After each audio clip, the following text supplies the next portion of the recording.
पेश है हिंदी ज़बान में अपडेट। भारत स्वतंत्र पत्रकारों के लिए संसार का सबसे खतरनाक देश है।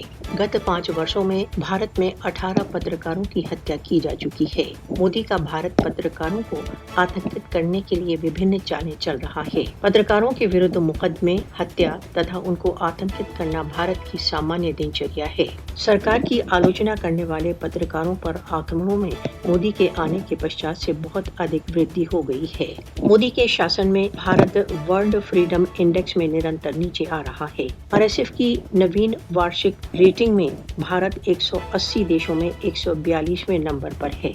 ऐसे पत्रकारों जो बीजेपी विचारधारा पर नहीं हैं के विरुद्ध न्यायिक आतंक में निरंतर वृद्धि हो रही है। भारत द्वारा अवैध रूप से अधिकृत जम्मू कश्मीर में सच बोलने के लिए पत्रकारों को काले कानूनों के अंतर्गत बुक किया जाता है। 5 अगस्त 2019 के पश्चात से पत्रकारों के विक्टिमाइजेशन में कई गुना वृद्धि हो गई है। भारत की 48 पत्रकार राना अयूब मोदी के नेतृत्व की सरकार का नवीनतम टारगेट बन गई है।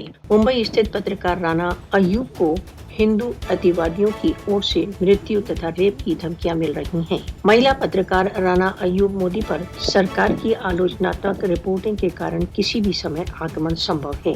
पत्रकार राना अयूब को मोदी के नेतृत्व की सरकार की ओर से लीगल हरासमेंट का सामना है। राष्ट्र संघ विशेषज्ञ, भारत को मुस्लिम पत्रकार राना अयूब पर आतंक बंद करना चाहिए। राष्ट्र संघ विशेषज्ञ, धार्मिक अल्पसंख्यकों के विरुद्ध अपने अपराधों को छिपाने के लिए मोदी सरकार फ्री प्रेस को टारगेट कर रही है। भारत में फ्री प्रेस पर आक्रमण सार्वभौमिक मीडिया संगठन के लिए एक वेकअप कॉल।